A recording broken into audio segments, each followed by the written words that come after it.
నమస్తే నాగేశ్వర్.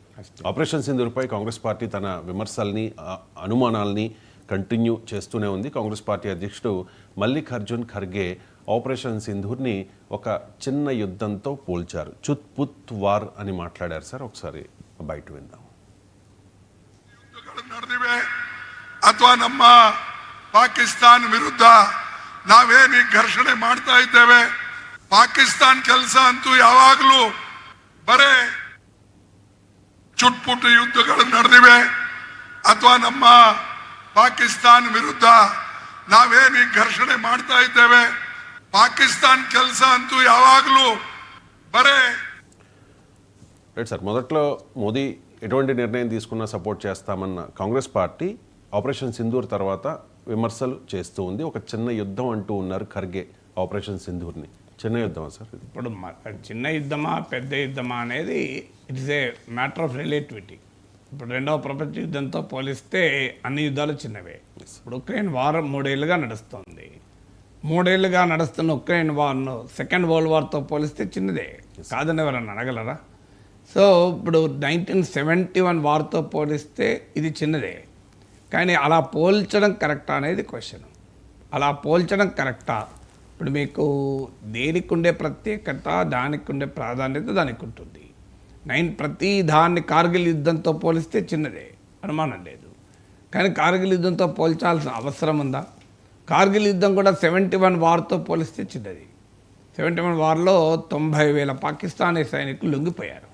ఇలా ఎవరు 90,000 కాదు, ఒక్కరు లొంగిపోలే కదా. అసలు మేము గెలిచామని చెప్తున్నాడు పాకిస్తాన్ ఇప్పుడు. సో మరి 90,000 సైనికులు ఇన్స్ట్రుమెంట్ ఆఫ్ సరెండర్ లొంగుబాటు ఒప్పందంపై సంతకం పెట్టి భారత సైన్యం ముందు చేతులు కట్టుకుని లొంగిపోయిన దృశ్యాలు కూడా ఉన్నాయి మనకు. సో దాంతో కంపేర్ చేసినప్పుడు చిన్నది. కానీ అలాంటి కంపారిజన్ అవసరమా అనేది క్వశ్చన్. నా అభిప్రాయం అలాంటి కంపారిజన్ అవసరం లేదు. ఏ పోరాటాన్ని మనము చిన్నగా చేసి చూపెట్టాల్సిన అవసరం లేదు. ఎందుకంటే ఇది ఆర్మీ ధైర్య సాహసాలకు, ఆ దేశ భద్రతా బలగాల పాత్రను సంబంధించిన అంశం కనుక దాన్ని చిన్నది పెద్దది అనేది కాదు. ఏ మిలిటరీ ఆపరేషన్కు ఉండే కాంప్లెక్సిటీస్ దానికి ఉంటాయి. ప్రతి యుద్ధము నెక్స్ట్ యుద్ధం డెఫినెట్గా more modern, more sophisticated warfare ఉంటుంది. కానీ మరి ఈ రకమైన కంపారిజన్ ఎందుకు మల్లికార్జున్ ఖర్గే చేస్తున్నాడు కూడా తెలుసు, మనం విశ్లేషించాలి. చేయకూడదు, నాలాంటి వాడు అంగీకరించడు, చేయాల్సిన అవసరం లేదు. ఇది మొదటి స్టేట్మెంట్. మరి ఎందుకు చేస్తున్నాడు? ఎందుకు చేస్తున్నా అంటే మీరు అన్నారే మొదట్లో పూర్తి మద్దతు ఇచ్చి ఇప్పుడు ఎందుకు చేస్తున్నారు? పూర్తి మద్దతు ఇచ్చినప్పుడు దాన్ని ప్రభుత్వం ఎలా ఉపయోగించుకుంది?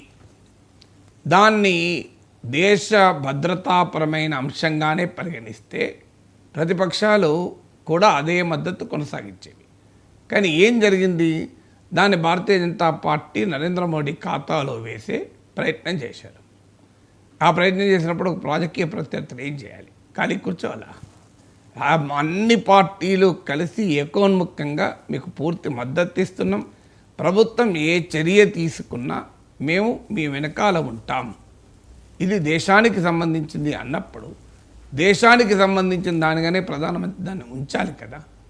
ఎన్డీఏ ముఖ్యమంత్రుల సమావేశం పెట్టాడు, భారతదేశ ముఖ్యమంత్రుల సమావేశం ఎందుకు పెట్టలేదు? అంటే ఇది ఎన్డీఏ ఖాతాలో మిలిటరీ విజయాన్ని వేసుకోవాలనే ఆలోచన కాదా? భారతదేశ విజయంగానే భావించాలంటే భారతదేశ ముఖ్యమంత్రులు అందరూ సమావేశం పెట్టాలి. ఎన్డీఏ పాలిత ముఖ్యమంత్రుల సమావేశం ఎందుకు పెట్టారు? ఇది మొదటి క్వశ్చన్. రెండవది, ఇతర 40 దేశాలకు మన దౌత్య బృందాలు పంపించాలి. ఇది మంచి నిర్ణయం ప్రభుత్వం. అన్ని పార్టీల ప్రతినిధులతో బృందం పంపుదాం అనుకున్నప్పుడు ఆయా పార్టీలను అడిగి మీరు ఎవరిని నామినేట్ చేస్తారు? ఒకవేళ ప్రభుత్వానికి ఎవరైనా ప్రత్యేక ఆహ్వానితులుగా పిలవాలనుకుంటే ఆ పార్టీ నామినేట్ చేయకపోయినా కూడా పిలవచ్చు, తప్పేం లేదు. కానీ దాన్ని కాంగ్రెస్ పార్టీలో ఉండే అంతర్గత విభేదాలను పెంచే రీతిలో దాన్ని ఎక్స్ప్లాయిట్ చేసే పని ప్రభుత్వం చేసింది. మీకు నేను ఇదివరకు కూడా చెప్పాను, శశి థరూర్ను కాంగ్రెస్ నామినేట్ చేయలేదు. 4 కాంగ్రెస్ నామినేట్ చేస్తే 3 రిజెక్ట్ చేసింది. అఖిలపక్ష బృందాలు అలా ఏర్పడతాయి. పార్లమెంటరీ డెమోక్రసీలో అఖిలపక్ష బృందాలు రాజకీయ పార్టీల నిర్ణయాలపైన ఆధారపడి ఉంటాయి. లేదు ప్రభుత్వమే నియమించుకోవచ్చు. మరి పార్టీని ఎందుకు అడిగారు? ప్రభుత్వం ఒకవైపు ఏమంటున్నారు, ప్రభుత్వం ఇష్టం ఎవరిని పంపాలని. ప్రభుత్వ ఇష్టమే ఉంటే మీరు పార్టీని ఎందుకు అడిగారు? పార్టీ అధ్యక్షుడు మల్లికార్జున్ ఖర్గేను ప్రతిపక్ష నేత రాహుల్ గాంధీని అడిగి మీ పేర్లు ఇవ్వండి అని చెప్పి వాళ్ళు పేర్లు ఇచ్చాక అందులో ముగ్గురు రిజెక్ట్ చేశారు. ప్రభుత్వమే నియమించాల్సుకునే పేర్లు అడగద్దు ఎందుకు? ఇది క్లియర్గా అర్థమవుతుంది. కాంగ్రెస్ పార్టీలో ఉండే అంతర్గత విభేదాల్ని రచ్చకీర్చి దాన్ని పెంచాలి అని. ఇది రెండో ఉదాహరణ. మూడో ఉదాహరణ పొలిటికల్ మైలేజ్. ఆపరేషన్ సింధూర్ దేశం గర్వించదగ్గ సైనిక ప్రతాపాల ప్రదర్శన. దీంట్లో వ్యక్తిగతం రాజకీయం ఏముంది? నరేంద్ర మోడీ సల్యూట్ కొడుతున్నట్టు ఫోటో వేసి దాన్ని రైల్వే టికెట్ల మీద కూడా ముద్రించి రాజకీయ లబ్ధి పొందాలని చూస్తున్నారు. ఇవాళ నేను ఒక ఉదాహరణ చెప్తాను. ఆర్టీసీ రైల్వేలో భారత ప్రధానమంత్రిది, ఆర్టీసీ తెలంగాణ ప్రభుత్వాన్ని. అందులో ఆర్టీసీలో మహిళలకు ఉచితంగా కూడా ఇస్తున్నారు. ముఖ్యమంత్రి రేవంత్ రెడ్డి కూడా ఆర్మీకి సంఘీభావ ర్యాలీకి నాయకత్వం వహించి అందరికన్నా ముందు హైదరాబాద్లో ర్యాలీ తీశారు. ముఖ్యమంత్రి ఆ ర్యాలీ ఫోటోల్ని ఆర్టీసీ బస్ టికెట్ల మీద ప్రదర్శిస్తే భారతీయ జనతా పార్టీ దాన్ని ఆహ్వానిస్తుందా? Simple question. ఆర్టీసీ బస్ టికెట్ల పైన ఆర్మీకి సల్యూట్ చేస్తూ చీఫ్ మినిస్టర్ రేవంత్ రెడ్డి ఉన్న ఫోటోను కానీ, ఆర్మీకి మద్దతుగా సీఎం నాయకత్వంలో రేవంత్ రెడ్డి నాయకత్వంలో తీసిన సంఘీభావ ర్యాలీ ఫోటో కనుక ముద్రిస్తే తెలంగాణ బీజేపీ ఎలా స్పందిస్తుంది? చాలా మంచి ఆలోచన, దేశభక్తిని పెంచేది. రేవంత్ రెడ్డి చర్యను మేము హర్షిస్తున్నాం అంటారా? మామూలుగా విమర్శించరు. మరి ఎందుకు? పోనీయండి, ఆపరేషన్ పక్క పెట్టండి. రేవంత్ రెడ్డి సాధారణంగా తన ప్రభుత్వ సంక్షేమ పథకాలు టికెట్ మీద బుక్ చేసినా కూడా ప్రతిపక్షాలు తప్పడతాయా పట్టాయా?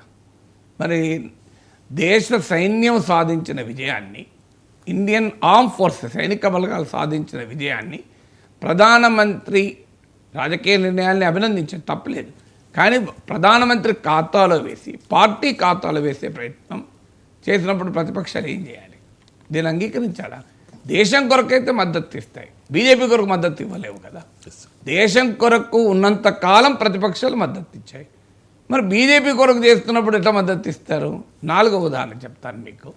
నాలుగో ఉదాహరణ, ప్రతిపక్షాలు ఏమడుగుతున్నాయి? పార్లమెంట్ సమావేశాలు పెట్టండి అని అడుగుతున్నాయి. పెట్టి దీని మీద చర్చిద్దామని. ఇంతవరకు స్పందన లేదు. ఆల్ పార్టీ మీటింగ్లో ప్రైమ్ మినిస్టర్ రావడం కూడా లేదు.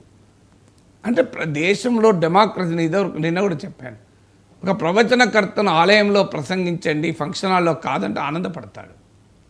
ప్రతిపక్షాలు అదే అడుగుతున్నాయి. అయ్యా, ప్రజాస్వామిక దేవాలయమైన పార్లమెంట్లో చర్చిద్దాం, మీడియాలో కాదు, ఇంటర్వ్యూల్లో కాదు, పబ్లిక్ మీటింగ్లలో, బీహార్లో ఎన్నికల సభలలో కాదు. లెటర్ డిస్కస్ ఇన్ పార్లమెంట్ అంటే అంగీకరించలేదు. మరి ప్రతిపక్షాలు ఏం చేయాలి? ఆరవది, రోజు ప్రతిపక్షాన్ని తన అనుకూల మీడియాలో, సోషల్ మీడియాలో దేశద్రోహులుగా, విచ్ఛిన్నకారులుగా, దేశభక్తి లేని వారిగా ప్రజెంట్ చేస్తుంటే, నిరంతరం యాంటీ నేషనల్ అంటుంటే ప్రతిపక్షాలు ఏం చేయాలి? సో మనము దేశానికి నాయకత్వం వహిస్తున్న వారు అందరినీ కలుపుకొని తీసుకొని వెళ్ళాలి. అది వదిలేసి రాజకీయాలు చేస్తుంటే రాజకీయాలు ప్రత్యర్థులు ఏం చేస్తారు? ఇంకా వేరే మార్గం ఉంటుందా? ఇప్పుడు మీకు నరేంద్ర మోడీ సాధించిన అద్భుత విజయం, చరిత్రలో ఎన్నడూ ఇలాంటి విజయం సాధించలేదు అన్నప్పుడు కాంగ్రెస్ పార్టీ వాళ్ళ ప్రధానమంత్రి, వాళ్ళ పార్టీ తరఫున, వాళ్ళ ప్రధానమంత్రిగా దేశ ప్రధానమంత్రి ఉంటారు. ఇందిరాగాంధీ సాధించిన విజయాన్ని చూపెట్టుకోకపోతే ఏం చేయాలి చెప్పండి? ఇప్పుడు ఇందిరాగాంధీ సాధించిన విజయం 1971లో మామూలు విజయం కాదు. పాకిస్తాన్ 2 ముక్కలైంది, 90,000కు పైగా సైనికులు లొంగిపోయారు. దాంతో పోలిస్తే ఏ విజయము అన్ని విజయాలు చిన్నదే. అది ఎందుకు చెప్తున్నారు? చెప్పకూడదు, నిజమైతే పోల్చాల్సిన అవసరం లేదు. కానీ దీన్ని మించిన విజయం ఇంకోటి లేదు. దేశ చరిత్రలో ఎవరూ సాధించలేని విజయాన్ని నరేంద్ర మోడీ మాత్రమే సాధించాడని ప్రచారం చేస్తుంటే, 50 ఏళ్ల కింద ఇందిరాగాంధీ నాయకత్వంలో దేశం సాధించిన విజయాన్ని కాంగ్రెస్ పార్టీ చెప్పుకోకుండా ఉంటుందా? ప్రాక్టికల్గా జరుగుతుందా? మీరు అంతకుముందు 5 క్రికెట్ మ్యాచ్లు గెలిచి ఉంటారు. ఇవాళ ఒక్క క్రికెట్ మ్యాచ్ నేను గెలిచాను అనుకోండి, నేను ఈ క్రికెట్ మ్యాచ్ గెలిచాను, నన్ను మించినోడు లేడు అని 10 సార్లు అన్నాను అనుకోండి, 11సారి మీరు ఏమంటారు? అంతకుముందు 5 నేను గెలిచాను కదా అని అన్నారా? నేను అనలేదనుకోండి, మీరు అన్నారు. నేను అన్నప్పుడు మీరు ఖచ్చితంగా అంటారు. మీరు ఒక్క మ్యాచ్ గెలిచి మీరు అంటున్నారు నేను 5 మ్యాచ్లు గెలిచాను కదా అని అంటారు. పోల్చడం కరెక్టా? ఏ మ్యాచ్ ఆ మ్యాచే కరెక్ట్ కాదు. కానీ మరి నేను ఒక్క మ్యాచ్ గెలిచాను చెప్పుకోవడం వల్లనే కదా ఈ సమస్య వచ్చింది. ఇది దేశం సాధించిన విజయం. భారతదేశం ఇప్పుడే కాదు 1947లో సాధించింది, 1965లో సాధించింది, 1971లో సాధించింది, 1999లో సాధించిందని మోడీ అంటాడా? అసలు విచిత్రంగా ఉంటుంది. మోడీ అభిమానులు అంటున్నారా 1990లో వాజ్పేయి నాయకత్వంలో సాధించారు. ఇదెన్నిసార్లు చెప్తున్నారు? Surgical strikes, Balakot strikes, operation Sindoor ఇదెన్నిసార్లు చెప్తాను? మీరు లెక్క తీయండి. అసలు చెప్పినప్పుడల్లా మనం ఏం చెప్పాలి? ఇవాళ కాదు పాకిస్తాన్కు మేము 70 ఏళ్ళుగా బుద్ధి చెప్తున్నాం. 1947లో బుద్ధి చెప్పాం, 1971లో మామూలుగా బుద్ధి చెప్పలే, కోలుకోకుండా బుద్ధి చెప్పాం, 1965లోనే బుద్ధి చెప్పాం, 99లో బుద్ధి చెప్పాం అని ఎక్కడన్నా అంటున్నారా? 2016 సర్జికల్ స్ట్రైక్, 2019 బాలాకోట్ స్ట్రైక్, ఇప్పుడు అంతకుముందు లేదు, అంతకుముందు అంతకన్నా ఎక్కువ బుద్ధి చెప్పాము. ఈవెన్ కార్గిల్ యుద్ధం గురించి కూడా బుద్ధి చెప్పాము. అవన్నీ చెప్పడం లేదు, అనడం లేదే ప్రచారంలో ఏమైనా operation Sindoor, surgical strikes, Balakot strikes మాత్రమే చూపెడుతున్నారు. ఇవి చాలా గొప్ప విజయాలు, అనుమానమే లేదు. నేను గిట్టుపుడు అన్నాను, కానీ అవి కూడా గొప్ప విజయాలే కదా, వాటిని ఎందుకు తగ్గించాలి అంటున్నా. అందువల్ల ఈ ఎప్పుడు కూడా రాజకీయాలు ఒకరు రాజకీయాలు చేస్తే ఇంకోరు చేయకుండా ఉండరు. అందులో అధికారంలో ఉన్నవారు రాజకీయం చేస్తే, విపక్షంలో ఉన్నవారు ఒక లెవెల్ ప్లేయింగ్ ఫీల్డ్ ఉండాలి కదా. ఏం చేయాలి? ఖాళీగా ఎట్లా కూర్చుంటారు? అది తప్పే, నాలాంటి వాడు తప్పే అంటాడు.